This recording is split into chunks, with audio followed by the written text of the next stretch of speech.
I accidentally ruined my parents' anniversary surprise, and then I got a message that my room was going to be given to my brother's wife because she was more invested in the family than I was.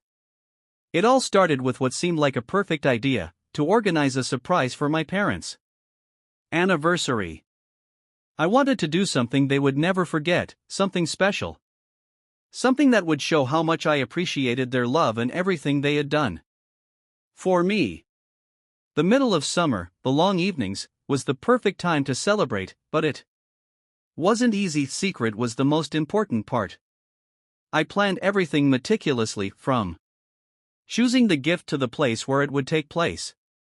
I wanted everything to be perfect. I wasn't the only one planning. My younger brother was also supposedly preparing something for his parents, but I hadn't even thought about it. He was always a bit reserved, and it seemed to me that his plans weren't that big.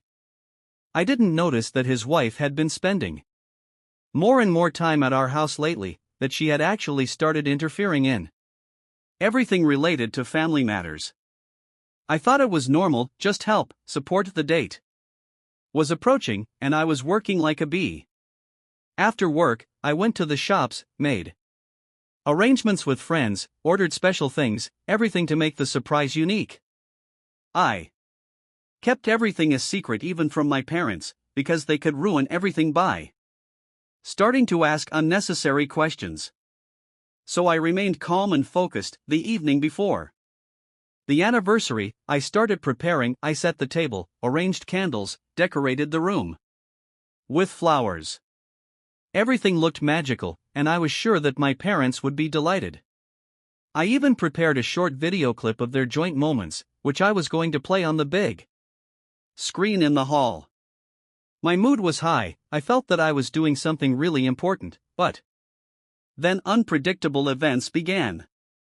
First, the electricity went out in the whole house for a few minutes. I rebooted the equipment, connected backup light sources. Then the internet disappeared, and for the video it was critical. I managed to connect the projector a moment before the celebration began, when I heard the door to my brother's room open. His wife entered, smiling, with a box in her hands. I did not attach importance to this and continued. My parents came. They were surprised and happy.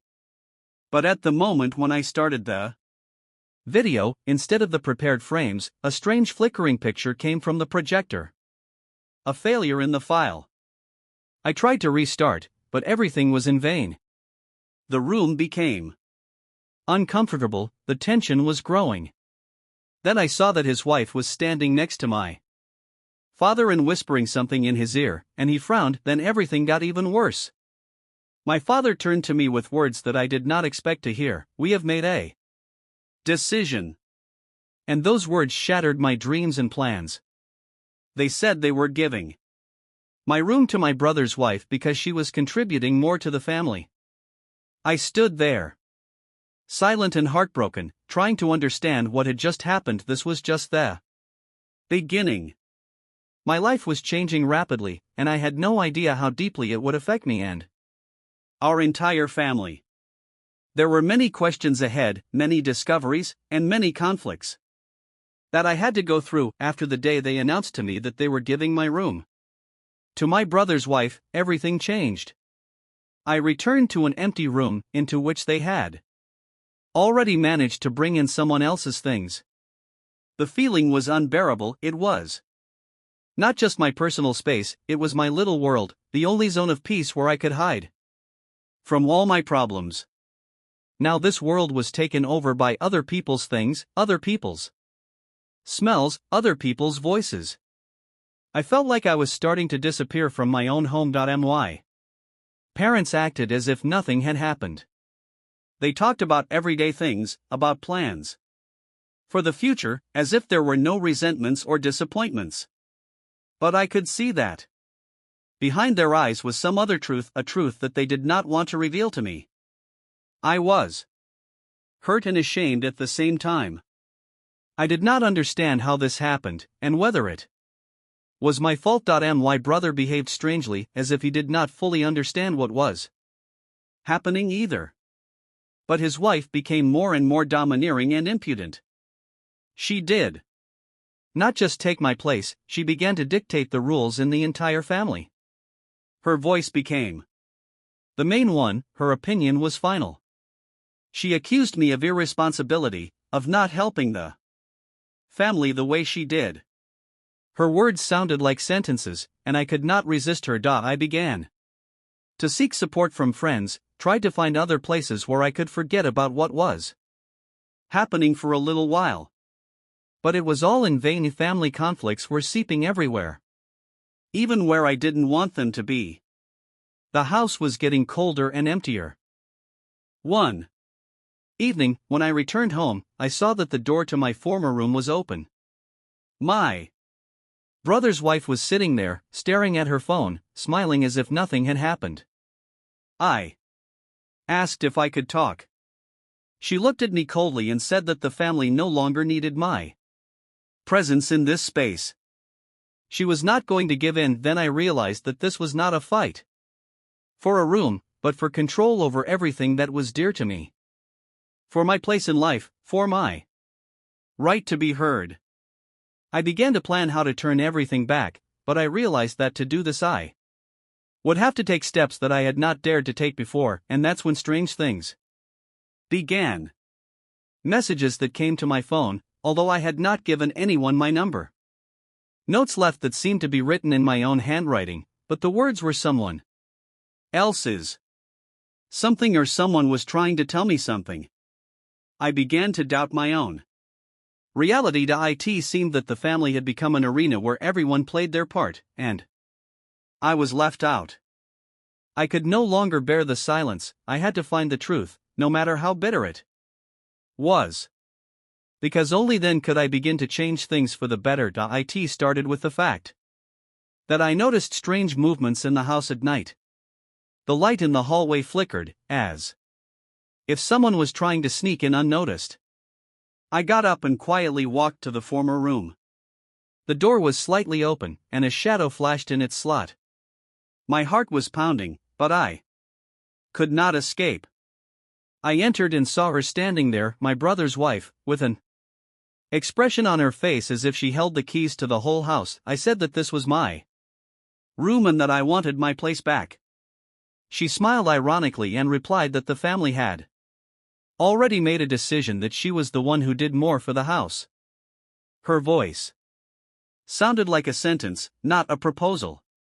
She said it was my fault that I had lost trust, that the surprise to my parents was just the beginning. Then I began to understand that this woman knew more than she was saying. She was using our family drama to consolidate her power. I was terrified that her influence would destroy not only my life, but also the lives of my parents and brother. I began to collect evidence, photos, recordings, messages.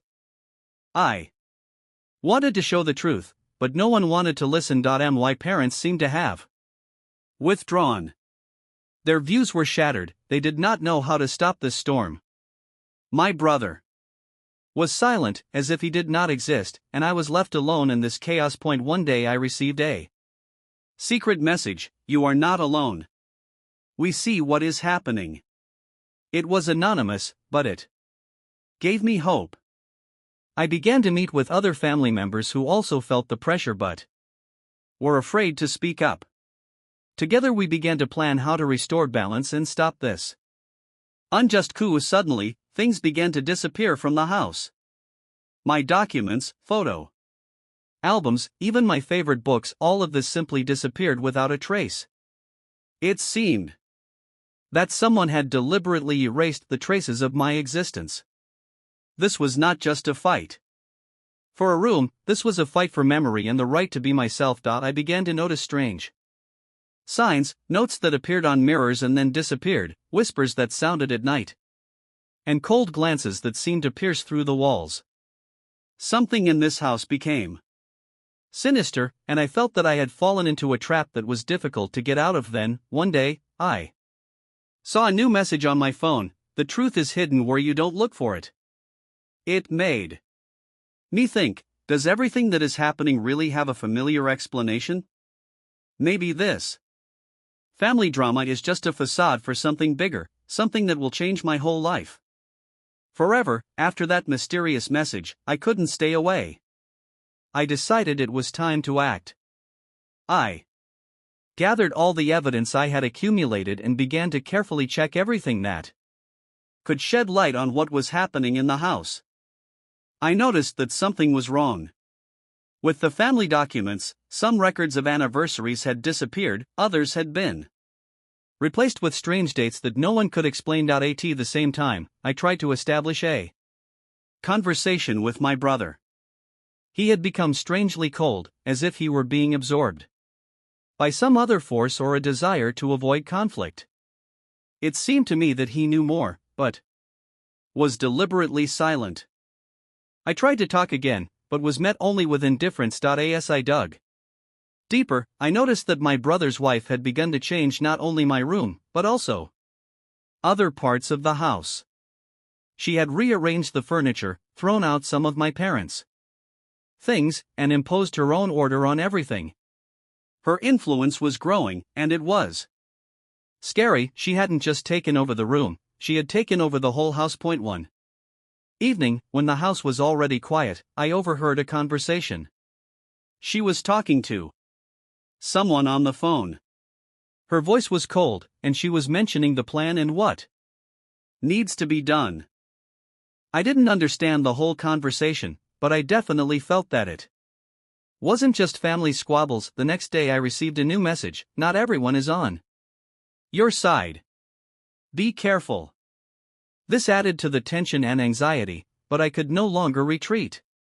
I started checking security cameras, phone calls, correspondence. And then I noticed someone had tried to erase the video from the camera, but the traces remained. I showed everything to my parents, but they only lowered their eyes. They looked exhausted, as if they had given up on the fight. This angered me even more. I decided that even if they did not want to fight, I would not retreat. In parallel with this, strange things began to happen in the house. At night, the lights would go out, room keys would disappear, things would disappear. I began to feel that the house was coming to life and fighting my interference. One day I found a note hidden in a closet that read, "They are not who they seem."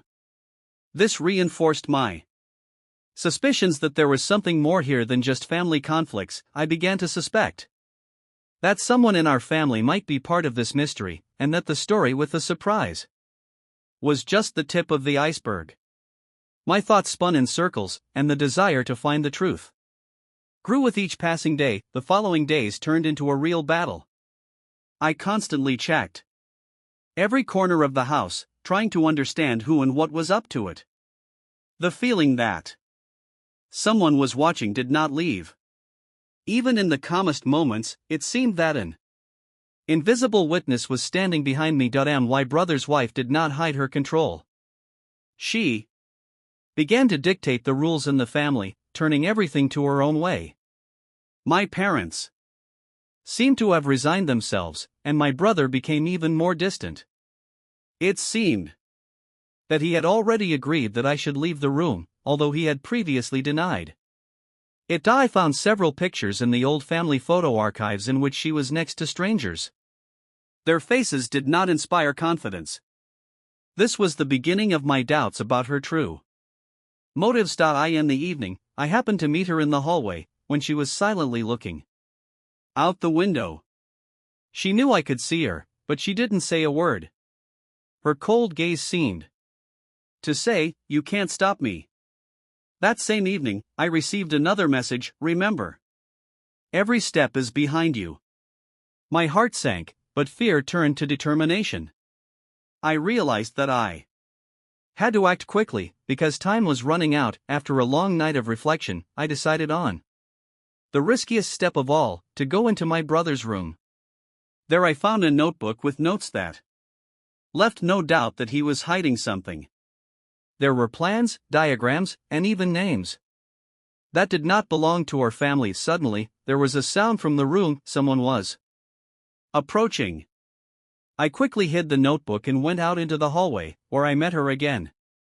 She looked at me silently again, and then disappeared behind the door. The next day, my brother started behaving strangely. He started avoiding me, stopped answering my calls, and even seemed afraid to make eye contact. I realized that I had come up against something important. I packed my things and began preparing to talk to my parents. I needed to choose the right moment to reveal everything and stop this mess, but the next night brought new surprises. The house became quiet again, and on the threshold of the room I found another note: "You are already too close. Make a choice." It was a challenge. And I knew that now. There was no turning back. The next day after the note, I felt like I was on a powder keg. Every sound, every step rang in my ears too loudly. The family acted as if nothing had happened, but I saw a shadow of suspicion in their eyes while my parents were going about their business. I prepared a plan. I intended to talk to my brother, even though it was the hardest thing. It's not easy to reveal the truth when it tears a family apart. After dinner, I went to his place. At first, he didn't want to open the door, but when I knocked, the room was dark. Only the faint light from the monitor illuminated his face, which seemed cold and alienated. He nodded silently and let me in. I showed him the notebook. I said that I knew about his secrets, about the conspiracies, about how he and his wife were planning to deprive me of my space and place in the family. My brother began to make excuses, but his words sounded empty. He said that he was doing it for the family, that I supposedly wasn't doing anything important, and his wife was his support and support. I felt hurt. It hurt from betrayal and misunderstanding. But I wasn't going to give up. I knew that I had proof that the truth was on my side. After that conversation, I returned to my room chores, but I stayed up all night, pondering my next steps. Thoughts swirled in my head, not giving me peace. The next morning, something unexpected awaited me. My parents invited me to talk. They looked serious and a little worried. I sat there waiting for them to say something. Then they announced that they had decided to give my room to my brother's wife because she was contributing more to the family. My heart sank. I couldn't believe my ears. I tried to argue, to explain that it wasn't fair, but the words were lost.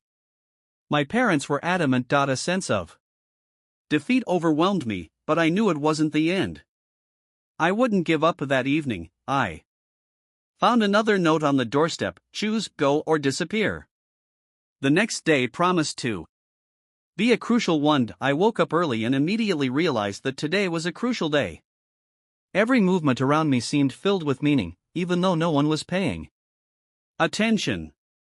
I knew I had to take control, not wait for the mercy of those who had long since stopped supporting me. I started with the little things. I cleaned my room, carefully, as if preparing for battle. Everything had to be in its place. This space was the last piece of freedom left. Then I picked up the phone and wrote my brother.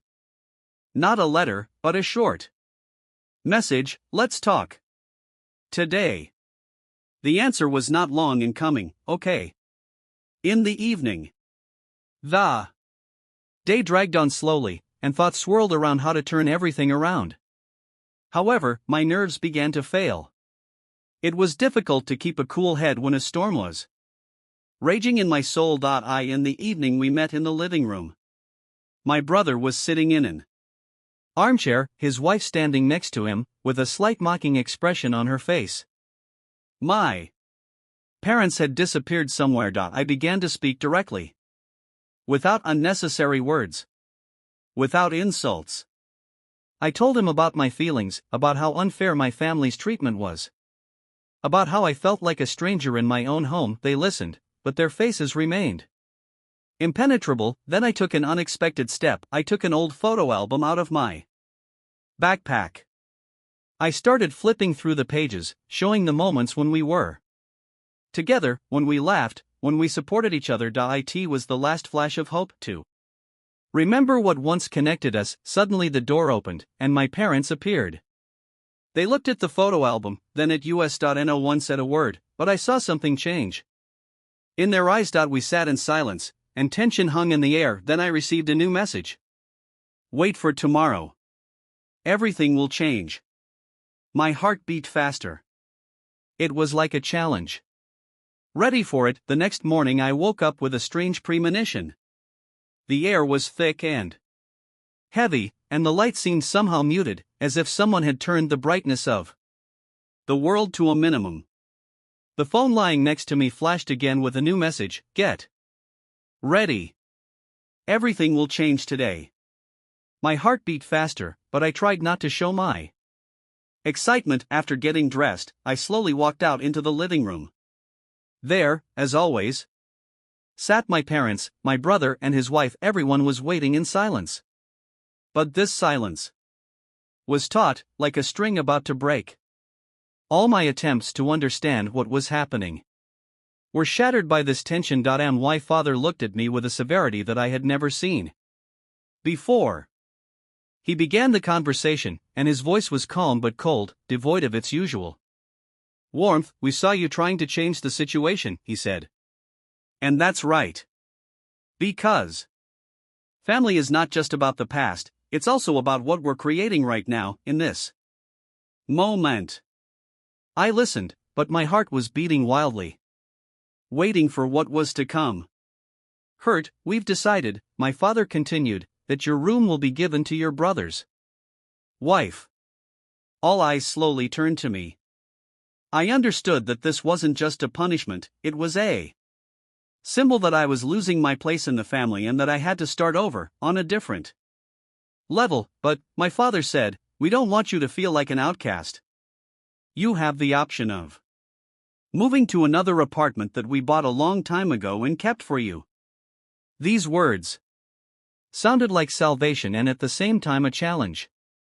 I had never heard of this apartment before. It was like a little secret hideout waiting for me. My brother's wife was silent, but I saw something new in her eyes, more respect, even understanding.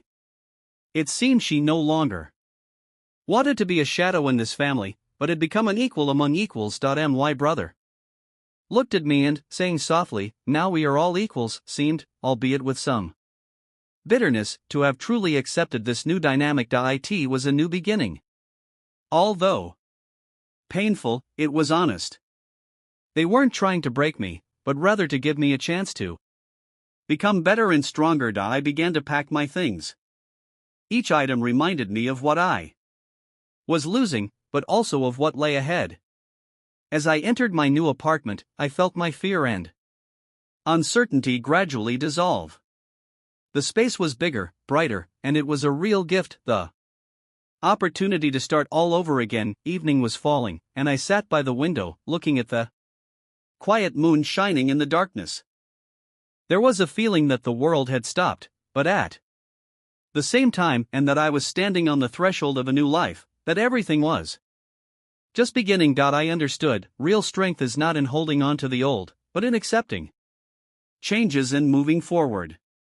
I still had a lot of time to prove that I was worthy of this family, its respect and love, and although the past still held me, I was already looking forward.